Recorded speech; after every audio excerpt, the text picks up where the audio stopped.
what's up and welcome. I'm the one and only West Coast King, and welcome back to Major League 90, where we are talking Major League Soccer. And I don't even know if I'm going to be able to find the words to accurately describe what I'm feeling and what I've seen in these playoffs. It's been absolutely incredible, nothing short of amazing.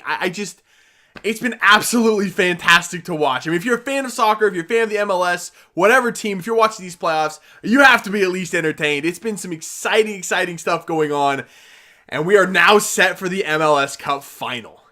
So let's start this one off by talking about the Western Conference, and that one wrapped up on Sunday, the final meeting between Colorado and Seattle. Honestly, there's not a lot to talk about in that one. Seattle took a 2-1 aggregate lead into Colorado, and they won. They won 1-0 in Colorado. It was kind of a meh game. I kind of knew. You knew going in that if Seattle put one on the board, Colorado wasn't coming back. They just don't score goals, and it finally bit them. I've been saying it all year, since the very beginning when I made my predictions for this season. I said Colorado, where they're going to struggle, they're not going to score. And they haven't scored all season long. When Seattle went up 1-0, and Jordan Morris in that game, we'll talk about him in a second, he put them up 1-0 in that one to go 3-1 up on aggregate. There was no way back for Colorado. They weren't going to score 2 goals. Not as well as that Seattle defense has been playing. Doesn't matter if they're at home or on the road. Colorado was not scoring 2 goals in that game, and it was never going to happen. When Morris scored that goal, it was effectively over. There's a lot of time left. To be fair, it could have happened, but I didn't believe Colorado were coming back. When Morris scored, I had a sigh of relief. I'm like, okay, he put it to bed right there. It was done for Colorado at that point. But let's talk about Jordan Morris for a second. What a game. It was an important game as well. When everyone was kind of, like I said, the game was kind of meh. And there wasn't very much action. Not a lot happened. Nico Lodeiro for Seattle, he wasn't really all that great in that game. Nobody really was for either team except for Jordan Morris. He was everywhere, and he was the one that gave them that 1-0 lead. I mean, he was man of the match for me. Even if he hadn't scored that goal, if it had ended 0-0, he was still man of the match. He was that good for Seattle and that impactful. He even picked up an injury when he scored that goal. He still kept playing. He was still the best player on the field. He had maybe one of his best games in Rave Green for me. He was absolutely incredible. And another step in the progression of Jordan Morris to becoming, the next great American talent. I thought that was a huge milestone, a huge benchmark kind of a game for him to step up and do that in that type of circumstances.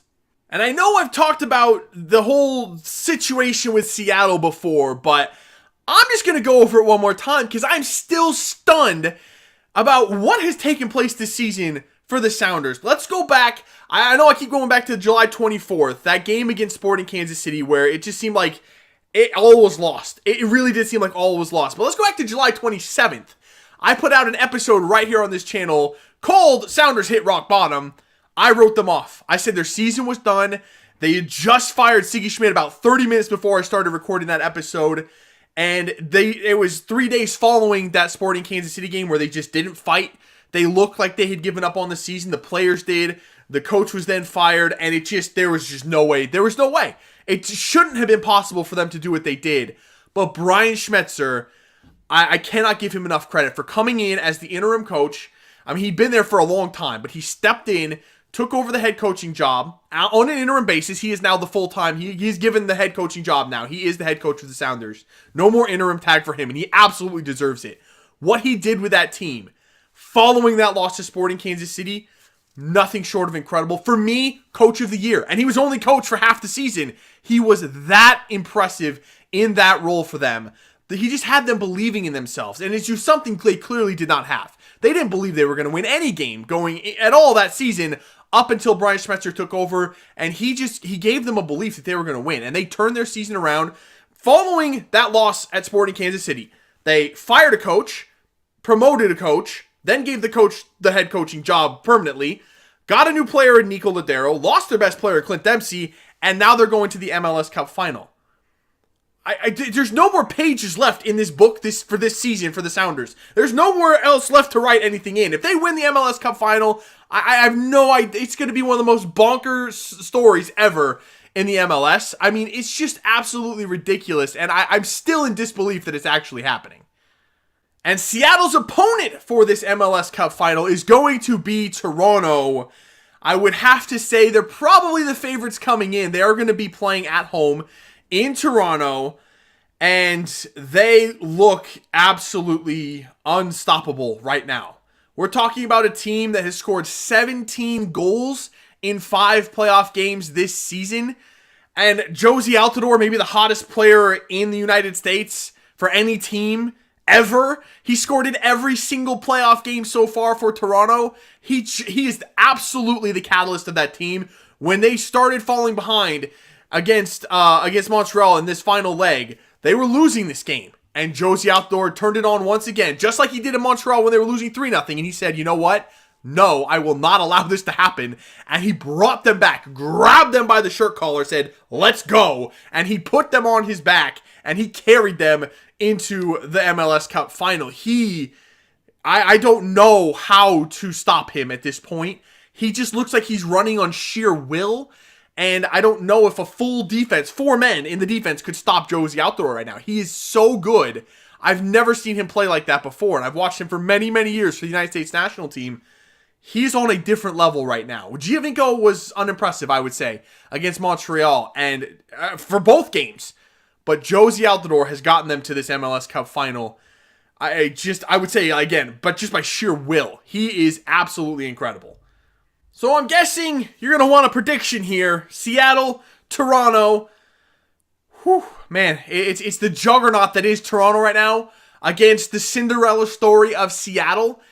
Honestly, the Sounders have never really been the Cinderella story. They're the team that's made the playoffs every year since they've come into the MLS. It's kind of an unusual position, but again, they have that belief. And when you watch that team, as I have done all season, you've seen the change in them, and you've seen them start to believe in themselves.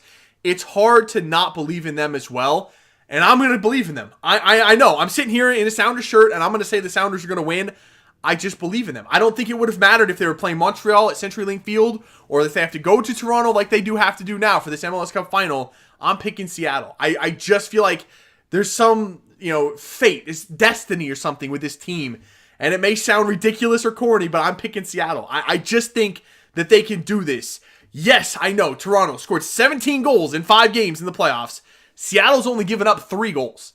We're talking about a team that's playing fantastic team defense in Seattle. 3 clean sheets, only giving up 3 goals in the playoffs against Toronto, who, yes, have scored 17, but have given up a lot of goals themselves. And Seattle just finds ways to score goals and get the job done. I feel like they're going to do it against Toronto in the MLS Cup Final. I say they win that game probably 2-1. And they bring home their first MLS Cup trophy. At least I hope they do. I really, really hope they do. But what a fantastic season Toronto has had. I've been pulling for them all year long. I think I said in the prediction video at the start that they were going to represent the East in the MLS Cup. I think I predicted them to finish second in the regular season and go to the MLS Cup Final as representing the Eastern Conference. I just thought it was going to be their year, and now I hope it's kind of not, because Seattle was there, and I didn't expect them to be. I don't think anyone expected them to be. From 9th place in the East, or 9th place in the West, out of it, completely out of it, to now in the MLS Cup Final. What a story it's been. But either way, I'm really looking forward to December 10th. It's going to be a fantastic game either way. I hope the Sounders win. Let me know who you guys are going to predict, who you're predicting to win in the comments below. I can't wait to see who you guys are predicting here. I'm guessing a lot of you are going to say Toronto. Can't blame you there. They really do look unstoppable right now, but we'll have to see. So that is going to do it for this episode. Only 1 game left now to decide the MLS Cup champion, Seattle or Toronto. Once again, leave me your thoughts, feedback, comments down below, and your predictions. Who's going to take it home? The Rave Green or the Red Army? I don't know. It's gonna be so good. I can't wait for that game. But that's it for this one. If you did enjoy it, make sure to let me know by leaving a like below. Subscribe if you're new, and I will see you when we come back after the MLS Cup Final. See ya.